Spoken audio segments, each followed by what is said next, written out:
Swami's father sat gloomily, gazing at the newspaper on his lap. Swami rose silently and tiptoed away to his bed in the passage.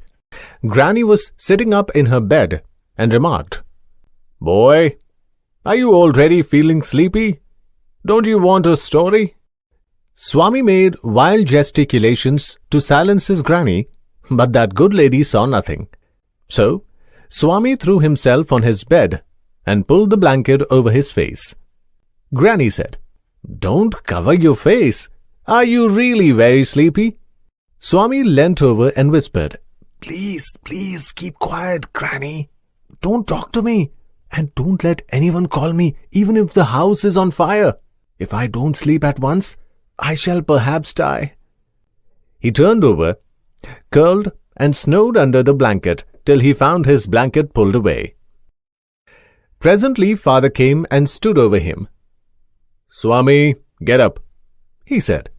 He looked like an apparition in the semi-darkness of the passage, which was lit by the cone of light from the hall. Swami stirred and groaned as if in sleep. Father said, "Get up, Swami." Granny pleaded, "Why do you disturb him?"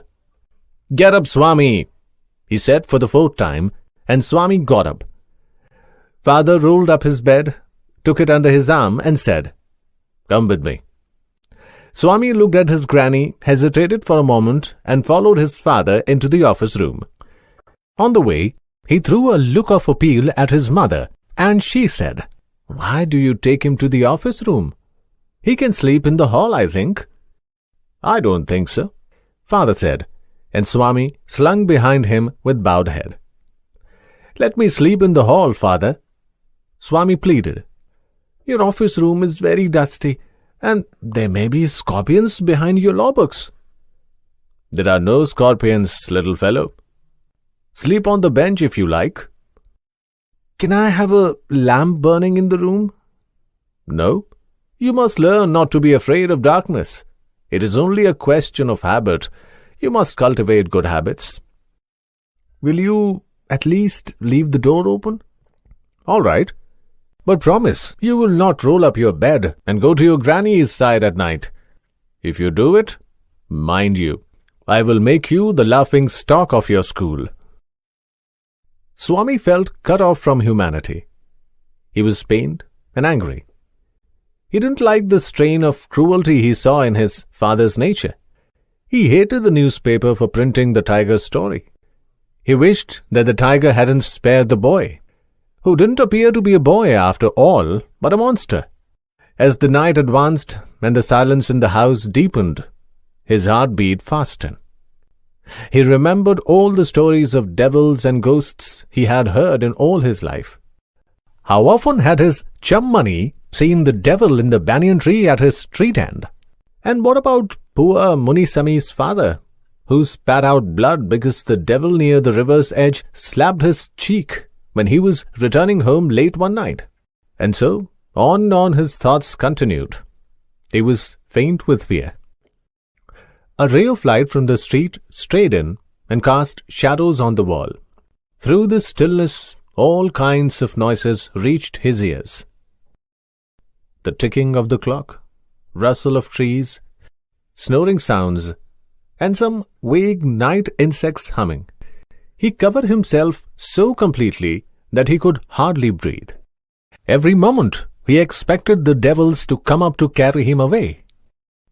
There was the instance of his old friend in the 4th class who suddenly disappeared and was said to have been carried off by a ghost to Siam or Nepal.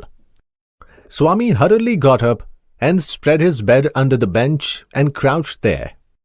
It seemed to be a much safer place, more compact and reassuring.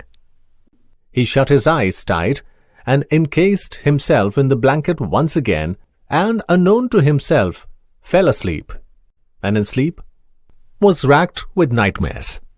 A tiger was chasing him, his feet stuck to the ground. He desperately tried to escape, but his feet would not move. The tiger was at his back, and he could hear its claws scratch the ground. Scratch, scratch, and then a light thud. Swami tried to open his eyes, but his eyelids would not open, and the nightmare continued. It threatened to continue forever. Swami groaned in despair. With a desperate effort, he opened his eyes. He put his hand out to feel his granny's presence at his side, as was his habit, but he only touched the wooden leg of the bench. And his lonely state came back to him. He sweated with fright. And now, what was this rustling? He moved to the edge of the bench and stared into the darkness.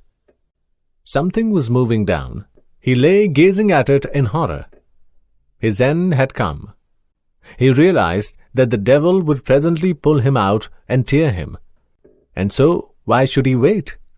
As it came nearer, he crawled out from under the bench, hugged it with all his might, and used his teeth on it like a mortal weapon. "Ayyo! Something has bitten me!" went forth an agonized, thundering cry, and was followed by a heavy tumbling and falling amidst furniture. In a moment, father, cook, and a servant came in, carrying light, and all three of them fell on the burglar, who lay amidst the furniture with a bleeding ankle. Congratulations were showered on Swami next day.